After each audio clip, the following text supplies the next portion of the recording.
Morning, men. Today we're going to look at scrummaging, so just chuck it at me. What do you think makes up a good scrum?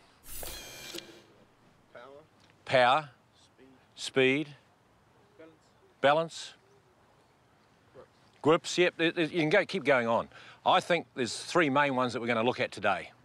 Balance, speed and power. So the first one I'm going to look at is balance, which I think's probably the most important, because if we don't get that part right, the whole thing turns to custard, okay? So I'll just do a little demonstration about how I think we can balance ourselves better in our scrummaging. So, Sui, can I use you for a second, mate? Come out here, please. Now just stand like so and don't react to me. Is that okay? We'll just face the boys that way. Just stand there, don't react to me. I'm going to come in and grab around the top of your ankle joint.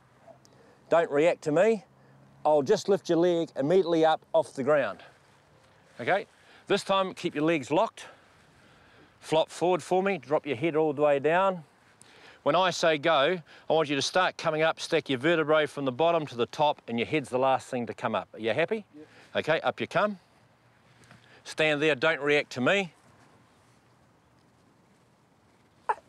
Can't lift a leg. So what have we done? What have we done to his body? Aligned it, we've centered it. Okay, so I don't think during a game the referee's going to allow us time to, all 8 of us, to go down and do that. So just now, imagine there's a line running through here, Sui. You got that line? Yeah. Just stay there, don't react to me.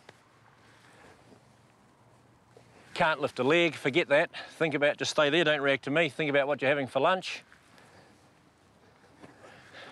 Okay, so we can do that easy enough when we set up our scrum. All we call it is centering. You're centering your body. Okay, it's just martial arts. So what we'll do now is we'll set up a scrum with no opposition and just go through our setup technique, our setup system. Is that okay? Give me a front row here, please. Just face me. Sui, give me a hooker, please. Okay, tell me now, what is the role? Everyone's got a role. When the referee makes his mark, what is the role of a hooker? So you're the distance from the mark and the opposition, and also alignment, which means where we line up on the opposition to make sure we're all lining up in our holes. Is that fair? Okay, let's go through it. So there's the mark there. Let's go through our system. Props come in from behind. They bind up. Generally, the loose head binds first, then the tight head. Then the hooker binds on top. Break. Generally, the hooker binds where in modern day rugby? On the props. High or low? Roughly in this area. Why? So then you can use your shoulders. Down here you can't use them. Is that okay? So can you boys now turn around and face your mates and go through the same system? So get your distance, bind up. And if you can, I'll just get you to bind a wee bit higher for this and see how that feels. Just push your shoulders forward so you can use your shoulders. Happy? Yeah. Okay, when you're ready, hooker, you get your right foot out in front. Got your balance. Now, when you bind up there, now centre yourselves. You all centred? Okay, when you're ready, hooker, you bring them down. It comes off the hooker. Now just stay there. Now with you being centred, I should be able to come in and push you and you won't move because you're balanced and you're solid. Up you come. Break. Happy there? Yep. Just remember when you come down, hips and knees back, chest forward. That's the position I need you in. At the moment, you're just a wee bit that way. Is that okay? You got one more, please?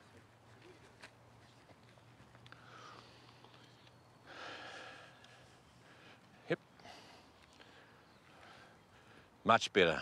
Okay, break. Now, boys, it's very important that when we come into this position, we're going into contact. So no difference to a clean out or a tackle. So what we need is we need to have tension through our body. So just watch Agura here, just relax. Tense up, tense up.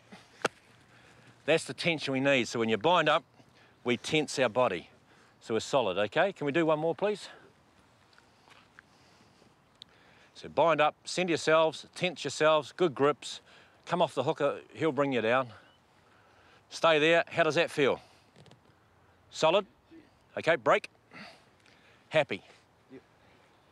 Okay, give me the 2 locks and number 8, please. Now, locks, I'll come over this side to discuss it.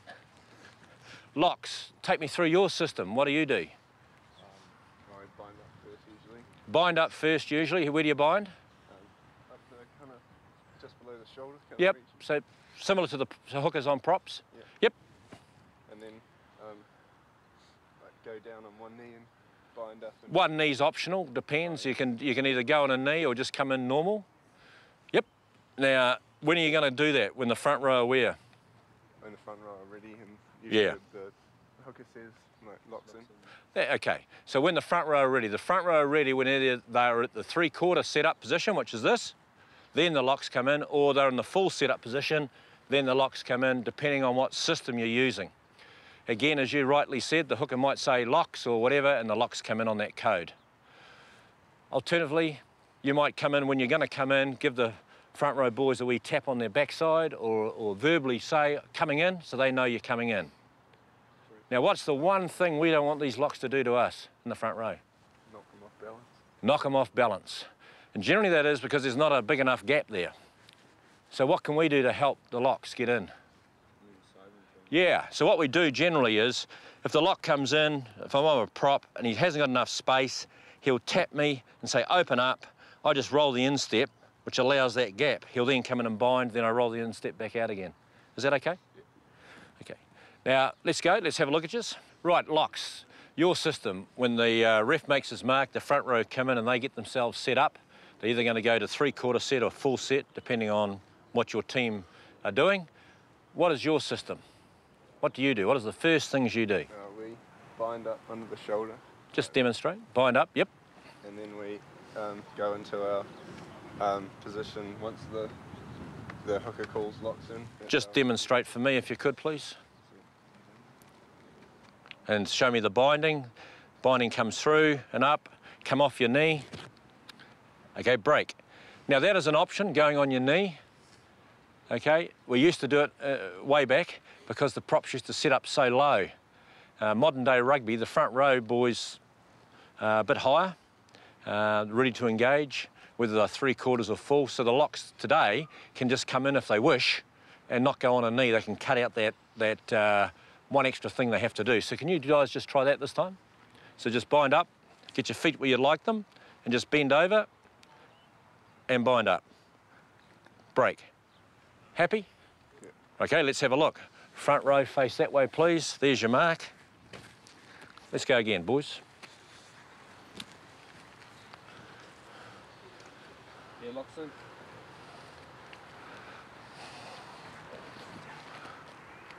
Okay, break. That feel better? Yeah. Happy? Yeah. Okay, locks binding. Just one thing with locks binding. When you come in, you bind up. This is my personal view. Bind up and across, and then tension. So your elbow goes towards your ear goes towards your elbow. That's the locking mechanism that we have in there. If you can't bind, it doesn't matter. The tension will hold your arm there. Can we just do one more, please? Thank you.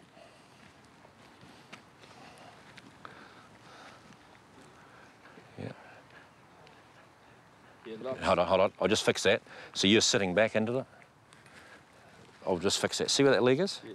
You're sitting back. I'd say in your team you've had a lot of pressure from behind. Yeah. Okay, which we don't want. So what I'd like to do is get here. 3/4 is there. At the moment, you're here.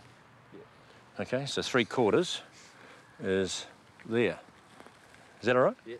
Okay, thank you. Yeah, locks in. Yep. Okay, break. Better? Yeah. Good. Number 8, please. Your role, please. What's your role? Just hang off the locks and have to, when they engage, have to push it. Yeah, very important role, I think, is the number 8 in modern day scrummaging. So what I'd like you to do is when you come around, get your feet where you'd like them, whichever foot you'd like forward. Get hold of the locks by the waist. You open them if there's no room, so you're not pushing into them. You come down to that nice set position, you close them, and you just squeeze them quietly into your shoulders. That's our connection. Yeah. And when the ref says engage, you release. Go through our system. Locks in.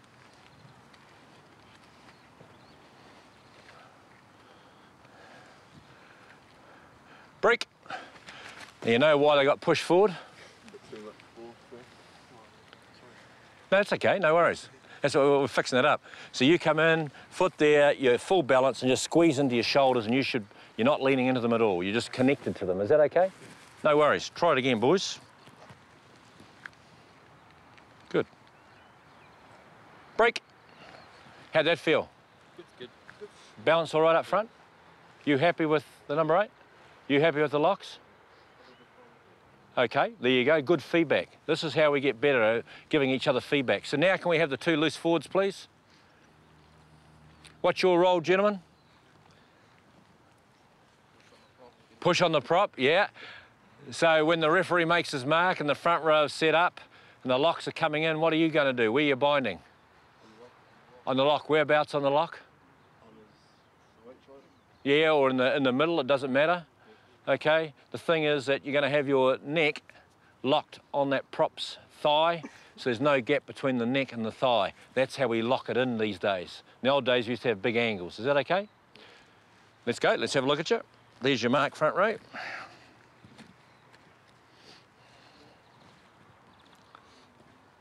locks in. And sit. Break. How's that feeling? All right? Now, when we engage, so for you flankers particularly, when we engage and make contact, the front row makes contact with the opposition, we want all our feet in a certain position, or our body. What is it? Like shoulder width. Shoulder width apart, roughly in line. So you might start off split like so as a lock or a hooker or a number 8 or a flanker.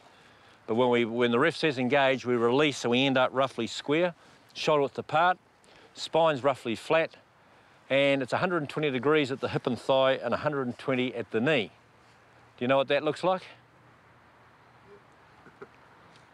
Demonstration? You can hop on the ground, or you might have to hop on the ground. You show me what it is. So, the head is in the neutral position, which means it's not up, it's not down, it's just as we stand as human beings.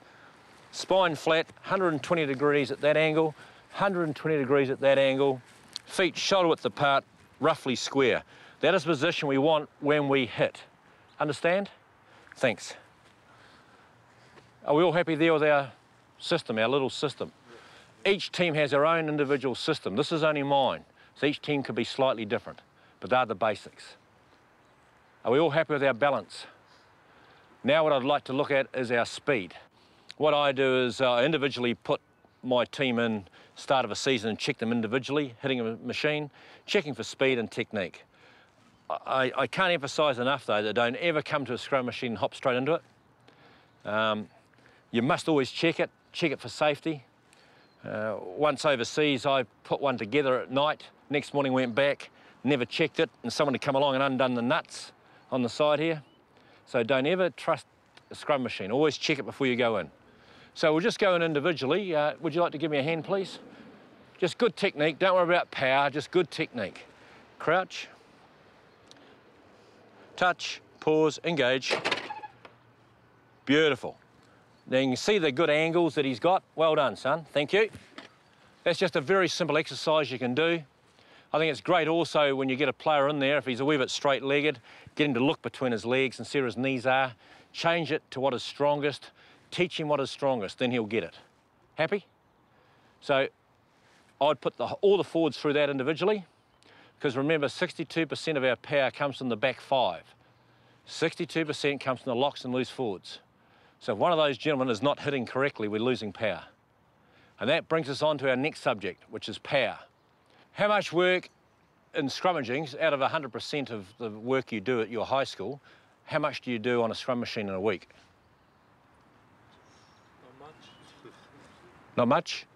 15 minutes. 15 minutes on a scrum machine? What else do you do off it? One-on-one. One-on-one, all the other drills. And I think that's tremendous, boys. A scrum machine is good for just doing what we did now, checking individual technique and speed. It's great for checking your speed and your technique and your hit, and it's very good for barring up, getting the aggression and the juices running. That's great. But I think that's all it's good for. After that, you've got to come off and do these drills, which will help you with your scrummaging. This won't teach you about how to stay strong with movement. Scrummaging is we have to stay strong with movement, like in a game.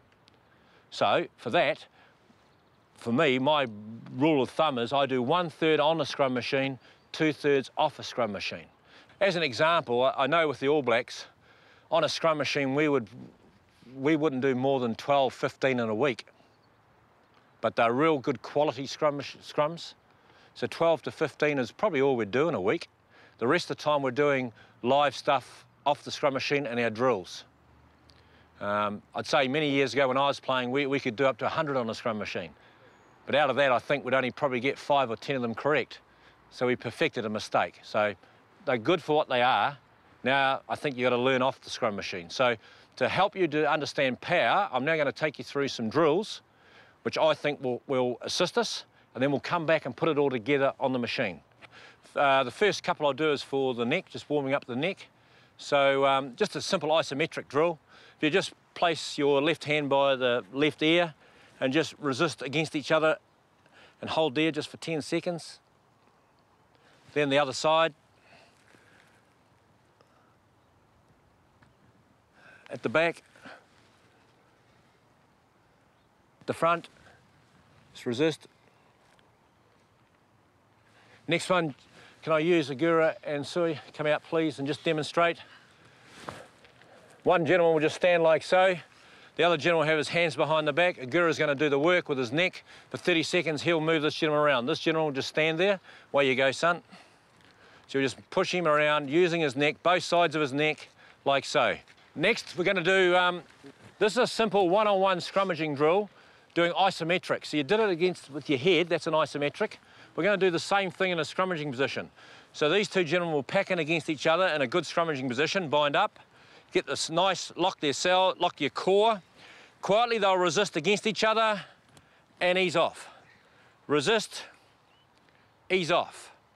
Resist, ease off. That's all it is. Next we'll do demonstration, one-on-one scrummaging, perfect scrummaging position.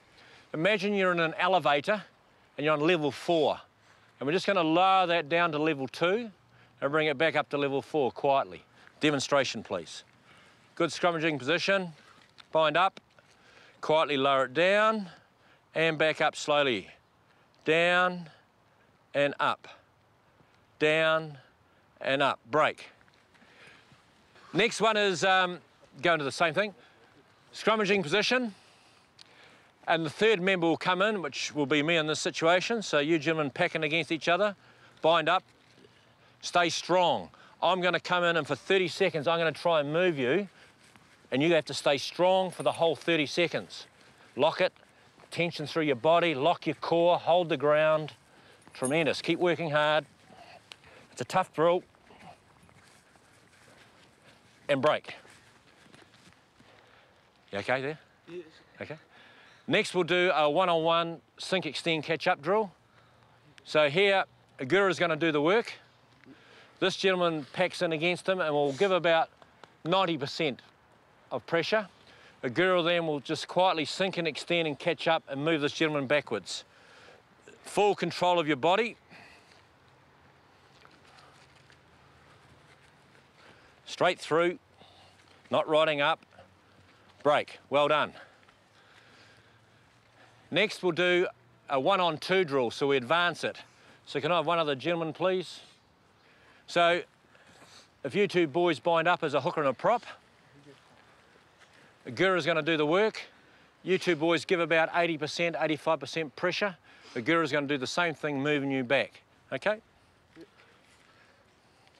Bind up over top, good scrummaging position.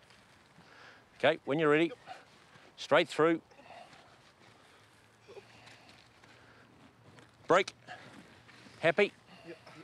Now we'll advance that again to 2-on-3. So give me 2 other gentlemen, please. You 3 gentlemen bind up as a front row.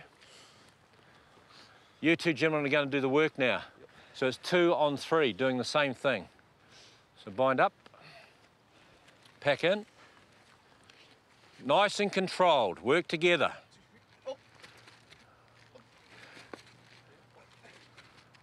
Break.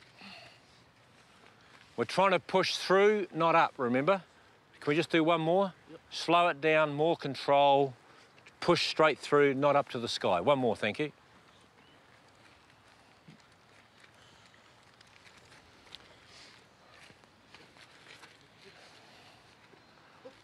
That's better. Hold the ground. Break, that'll do it.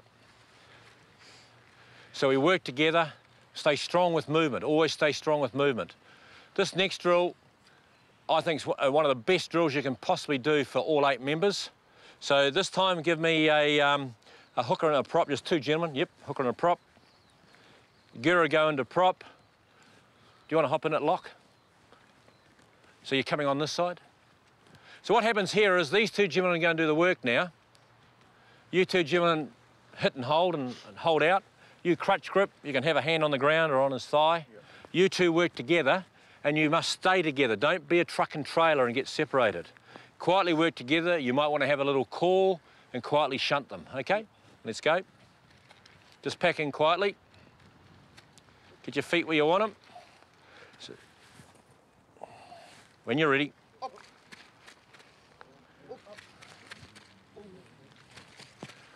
Break. Do one more of that. Can you 2 gentlemen give a lot more pressure? Good technique, you 2 as well. Always stay good and strong. One more, thank you. Lean in.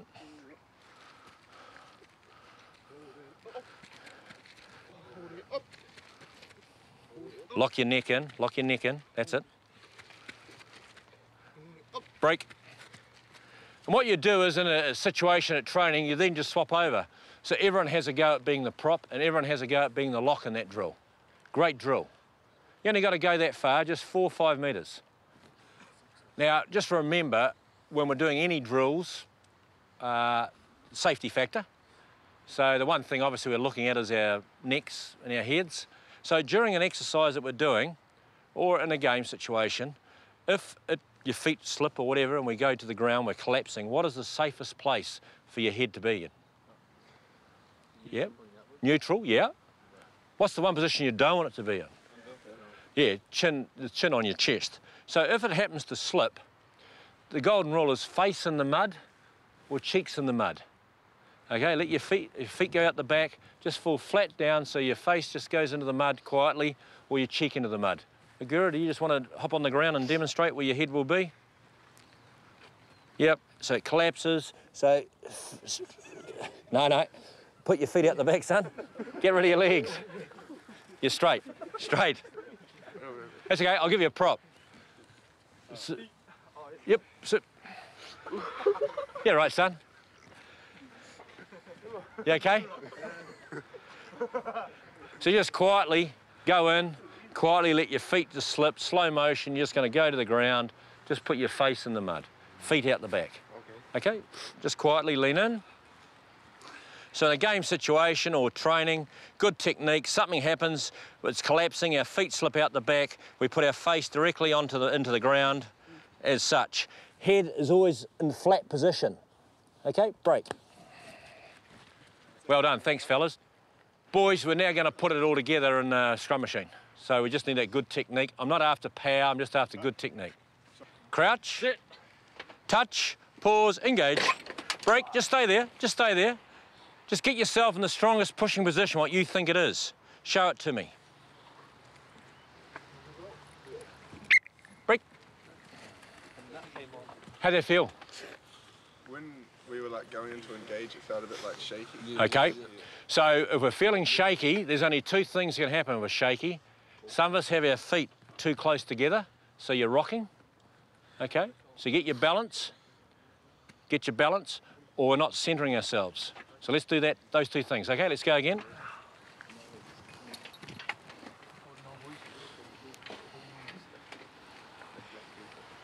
Locks in.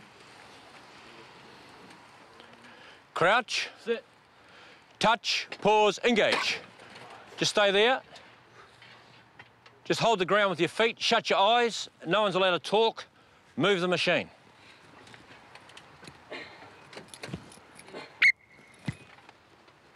Out you come. What's that about? What's that drill about? Communication. Of what? Yeah? Yeah, it is. It is communication, but of what? No communication. You've taken the communication of our mouth away, but what are you going to do to make that machine work when you're not able to talk? Timing. Timing of what? Pushing. Of all of us together. I'll show you something. You put your hand on top of mine for a second. Now watch my hand, you right? I'm going to move it and you watch my hand and you come with me, you right? Yeah. You ready? Yeah. You coming? Right, very difficult. Now just feel my hand, watch me. Follow my hand, you ready? So, what does that tell us? Feeling. Feel is quicker than eyes. Feel is quicker than eyes. So train yourself feel. So this drill here is outstanding because with your eyes shut and you're not able to talk, you must feel everyone around you to push at the same time. Are you with me? You got one more in you? We'll do it again. Let's see if we can nail it, okay? So keep your eyes open to the hit. Keep them open. Locks in. Crouch. Sit. Touch, pause, engage. Okay, shut your eyes, no talking, move it. Outstanding. Okay, same amount of people on weight on the machine. Second time you moved it easily because 8 people working in the same direction at the same time. That's scrummaging. So this is a great drill to do early in the season, I reckon, when you're getting your team together. And I still do it every now and then. I'll bring it back in just occasionally, shut your eyes for a couple and get the boys' coordination back in place. Fair enough? How's that feeling up front? Balance, what's it like? Are you okay? You happy with the number 8? Sweet. 8, how are you feeling? Lucy's? You all okay? So that's the scrummaging of power. Okay, so we've got our setup, our balance right, we've got our speed to engage right, and then we've got our power. Now what we're going to do is just one more hit, and we chase the hit. What does chase the hit mean? Catch up with your feet. Yeah, your feet follow your body, not the other way around. And that's good though. So what I'm saying is we hit, and if the machine doesn't move, you don't move your feet, you're pushing against it, aren't you? Like an opposition. If the machine happens to move, and you start to get overextended in your legs, then you'll just catch up and you'll reload it, like those drills we did. Is that okay? Let's go, gentlemen. So we're going to hit like a game and chase the hit. Good pressure. Locks in. Crouch. Sit. Touch, pause, engage. Chase it, chase it, chase it, chase it, chase it. Hold the ground and push. It's all right. Now, it doesn't matter that the machine doesn't move. The big thing I liked was your feet held the ground mostly. You weren't wheel spinning with your feet. That's what chasing a hit is. It's pressure through something. If it happens to move, then bring your feet forward. Don't do the bad habit of hitting and just moving your feet for no reason. Because remember, power off, power on. You got one more in you? Yeah. Okay, let's go again. That's what training's for, isn't it? It locks in. Crouch. Sit. Touch, pause, engage. And... Good boys.